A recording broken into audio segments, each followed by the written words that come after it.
ഈശോ മിശിഹായിക്ക് സ്തുതിയായിരിക്കട്ടെ. പ്രഭാഷകൻ്റെ പുസ്തകം 3-ാം അധ്യായം 8-9 തിരുവചനങ്ങൾ. പിതാവിനെ വാക്കിലും പ്രവൃത്തിയിലും ബഹുമാനിച്ച് അവൻ്റെ അനുഗ്രഹത്തിന് പാത്രമാവുക.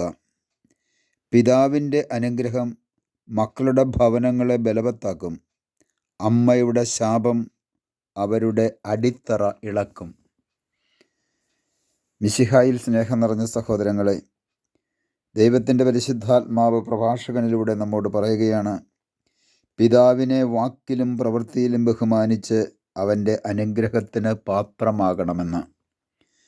ഒരു നിമിഷം ഒന്ന് ചിന്തിച്ചു നോക്കുക. എന്നെ വളർത്തിയ എൻ്റെ പിതാവിനെ ഞാൻ ബഹുമാനിക്കാറുണ്ടോ, അതോ അപമാനിക്കുന്ന വ്യക്തിയാണോ?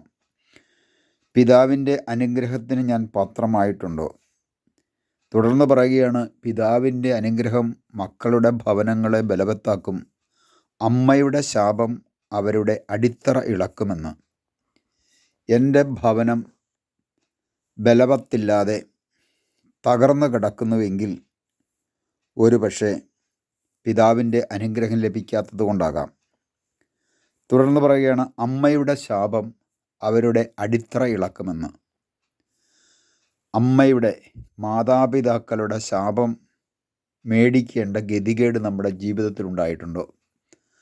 മാതാപിതാക്കളെ സംരക്ഷിക്കാതെ, വാർദ്ധക്യത്തിൽ അവരെ സംരക്ഷിക്കാതെ, അവർക്ക് വേണ്ട കടമകൾ നിർവഹിക്കാതെ, അവരെ മാറ്റി നിർത്തി, വേദനിപ്പിച്ച്, കുറ്റപ്പെടുത്തി, ശ്വാസിച്ച് അവരുടെ കണ്ണുനീര് വീഴുവാനായിട്ടിടയായിട്ടുണ്ടെങ്കിൽ അതൊരു മനുഷ്യൻ്റെ ജീവിതത്തിൽ തലമുറയ്ക്ക് പോലും അനുഗ്രഹത്തിന് തടസ്സമായി മാറ്റപ്പെടും.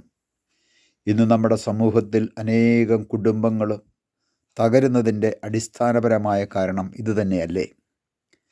നമുക്ക് ദൈവത്തിന് മുമ്പിൽ പ്രാർത്ഥിക്കാം.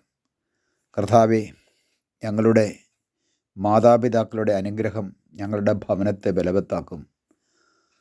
അവരുടെ ശാപം അടിത്തറ ഇളക്കുമെന്ന് അരുളി ചെയ്ത കർത്താവേ, ഏതെങ്കിലും മേഖലകളിൽ മാതാപിതാക്കളുടെ ശാപം ഞങ്ങളുടെ കുടുംബങ്ങളിലേക്ക് കടന്നു വന്നെങ്കിൽ അവിടുത്തെ അനന്തമായ കരുണ ഞങ്ങളിലേക്ക് ചൊരിഞ്ഞുകൊണ്ട് ഞങ്ങളുടെ കുടുംബങ്ങളെ അവിടുന്ന് അനുഗ്രഹിക്കണമേ.